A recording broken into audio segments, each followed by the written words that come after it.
In Nabil Hassin's 2018 talk, Computing, Climate Change, and All Our Relationships, he examines the connection between technology and the power structures which have led to climate change. He argues that technology is not being used in the right way. Instead of being used to mitigate the existential threat of climate change, it perpetuates it.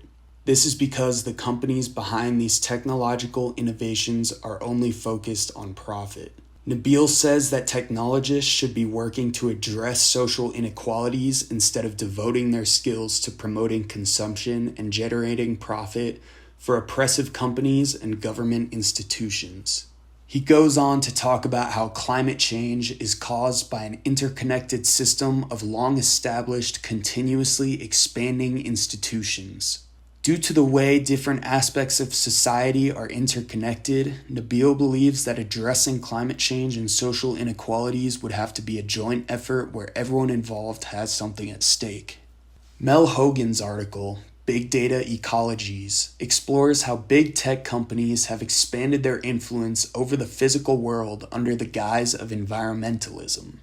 He's referring to the fact that companies like Apple and Google are adopting sustainability initiatives in order to operate in a way that is less harmful to the environment. The problem with companies like this positioning themselves on the front lines in the fight against climate change is that they have built their fortunes on endless consumption and data collection. Xiaowei R. Wang's article, Spicy Red in Shrimp Town, talks about how the Chinese government is exerting dominance over rural agricultural regions of the country. This is a perfect example of what Nabil was talking about, where technology is used to reinforce colonial structures instead of solving environmental and social problems. Teng Huihu's A Prehistory of the Cloud is a book that also speaks to this idea of technology reinforcing pre-established systems instead of correcting them. All of these readings on code ecologies debunk the idea that technology is a force that has completely transformed the structure of the world. The reality is that technology has allowed pre-existing systems of colonialism to operate more effectively and efficiently. One aspect of the United States which has both benefited from technological innovations is the war economy. Investopedia defines a war economy as the organization of a country's production capacity and distribution during a time of conflict. When a nation adopts a war economy, they need to adapt their domestic production towards defense. This need to adapt often leads to innovations in technology. The United States had to adopt a war economy during World War II. After the Japanese attack on Pearl Harbor, the US had to raise taxes in order to prepare for war. More natural resources were dedicated to the war effort. With such a large portion of the male population fighting in the war, women saw an increased role in the workforce during and after this time. Innovation is often born out of wartime. During the Second World War, the US was in a desperate competition to adapt to the conflict as cheaply and effectively as possible. Following World War II, various actors within the US realized how profitable war could be. One of the lasting effects of World War II in the US is the military-industrial complex. President Dwight D. Eisenhower coined the term military-industrial complex while giving his farewell address in 1961. During the speech, Eisenhower warned that participation in the nuclear arms race was not in the best interest of American democracy. The U.S. military-industrial complex is fueled by lobbyists representing areas whose populations comprise largely of military personnel or production sites for military equipment. It is also supported by private companies that sell weapons and ammunition. This mutually beneficial relationship between legislators, weapons manufacturers, and the military is often referred to as the Iron Triangle. The military-industrial complex is a network of different actors who benefit from the continuation of wars. It is a massively influential and profitable industry that is dependent on U.S. involvement in foreign conflicts. Every year, the U.S. Department of Defense requests massive amounts of money from the federal government. Secretary of Defense Lloyd J. Austin III spoke on how funding from the federal government would allow the military to expand their global influence through technological innovation. In a statement regarding the Department of Defense 2025 budget, Austin said, "It will continue to forge a more resilient joint force and a modern defense ecosystem, built for the security challenges of the 21st century, and it will strengthen the unmatched global network of alliances and partnerships that magnifies our power and deepens our security." He goes on to stress the importance of the military advancing their technologies, saying, "We must continue to invest in cutting-edge defense capabilities and to advance new operational concepts across domains, from advanced cyber systems and enhanced space capabilities to a modernized nuclear triad." Finally, he says that the Department of Defense's efforts will expand the security of not only the United States, but the world, saying, "Through cooperative defense initiatives, multilateral joint exercises, and shared technology development, we will enhance our capabilities and help make America and the world more secure." Austin does not once mention a specific issue that actually influences the security of the country, much less the world. Instead, he speaks of an ongoing effort to dominate various different sectors for the well-being of the entire world.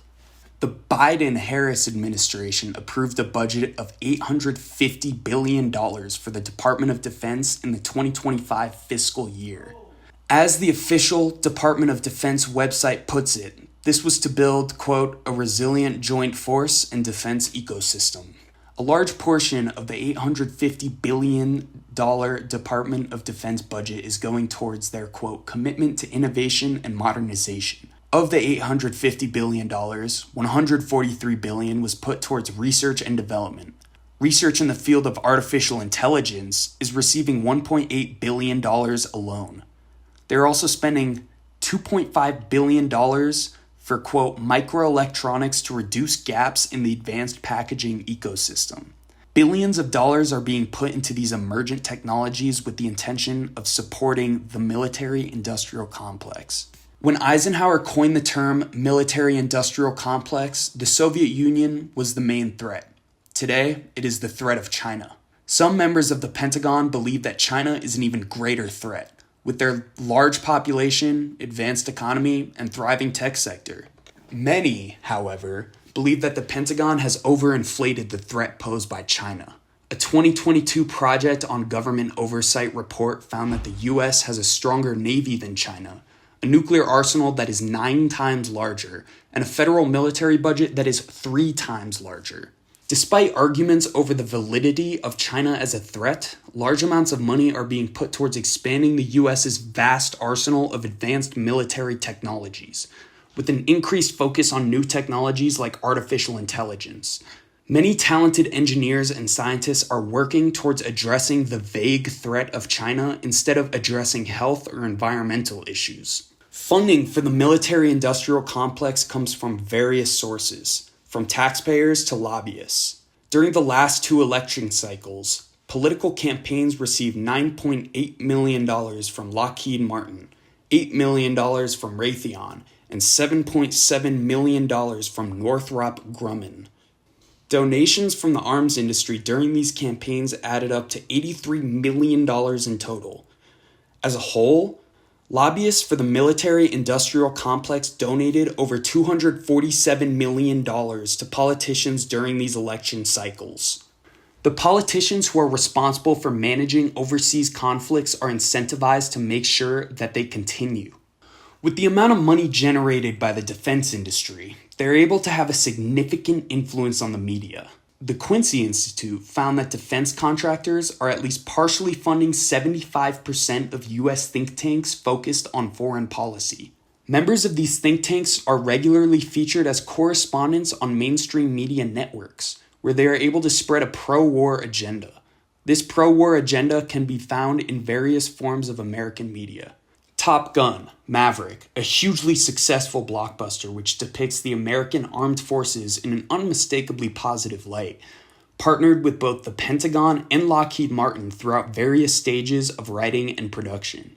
Roger Stahl, a professor at University of Georgia who researches propaganda, claims that the Pentagon and the Central Intelligence Agency have exercised direct editorial control over more than 2,500 films and television shows.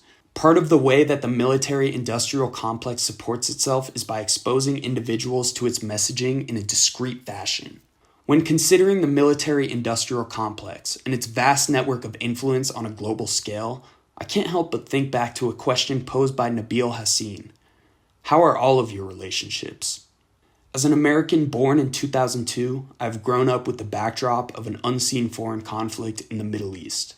Despite my geographic distance to this conflict, I have been unknowingly feeding into it my whole life, not just through tax dollars, but through the media I consume and the technology I use.